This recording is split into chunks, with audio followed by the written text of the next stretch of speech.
Hello viewers, this is your SSK and today I'm gonna tell you an interesting story from Chandamama, and the name of the story is Goddess of Misery.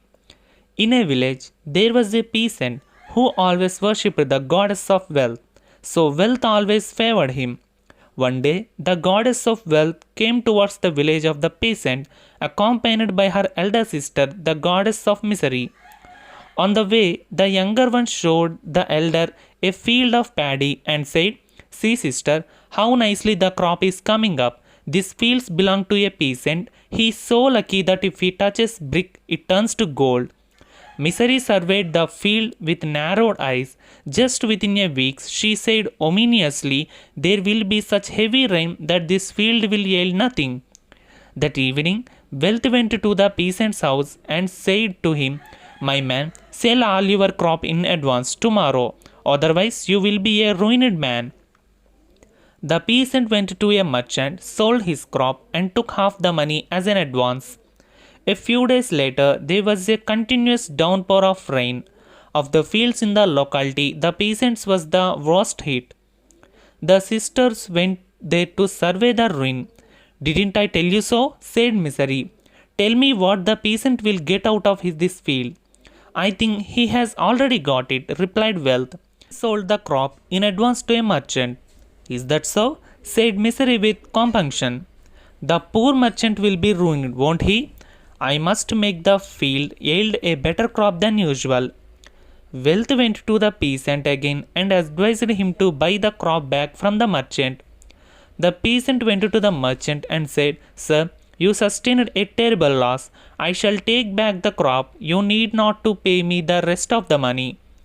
The merchant gladly accepted the offer and gave the peasants in writing his words, in which he surrendered all claims on the crops to the peasant.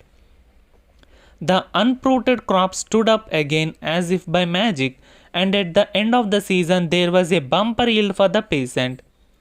Misery showed her younger sister that standing crop in the peasant's field and said, "You can see that I have managed to give the merchant full value for his money."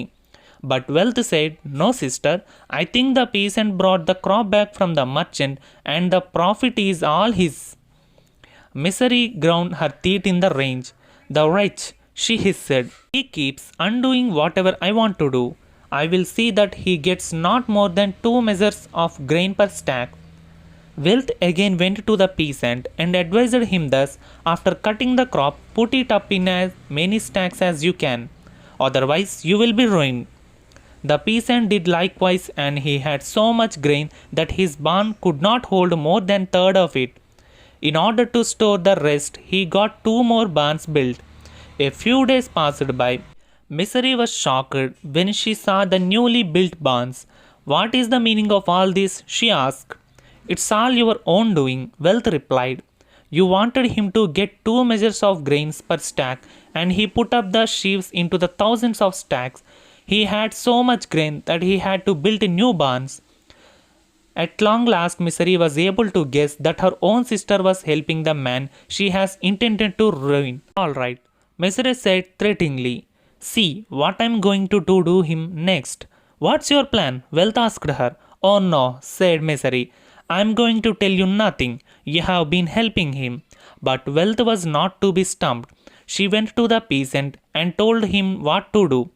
Next morning, when both the sisters went to the peasant's house, the whole place was noisy and astir with music and bustle. The sisters took on the shapes of poor women and went into the house. Wealth asked the peasant, "What is all this bustle about, my man?" "Well, auntie," the peasant replied, "I am going to worship the goddess of misery. Thanks to her, I made a lot of profit this year." When they came out, Wealth said, "Why, sister, he has known all along that it was you who had been helping him. Though you blamed me for going to his help." "Yes, my dear," said the stupid Misery. "He seems to be a nice fellow really. I am sure he deserves all that I did for him."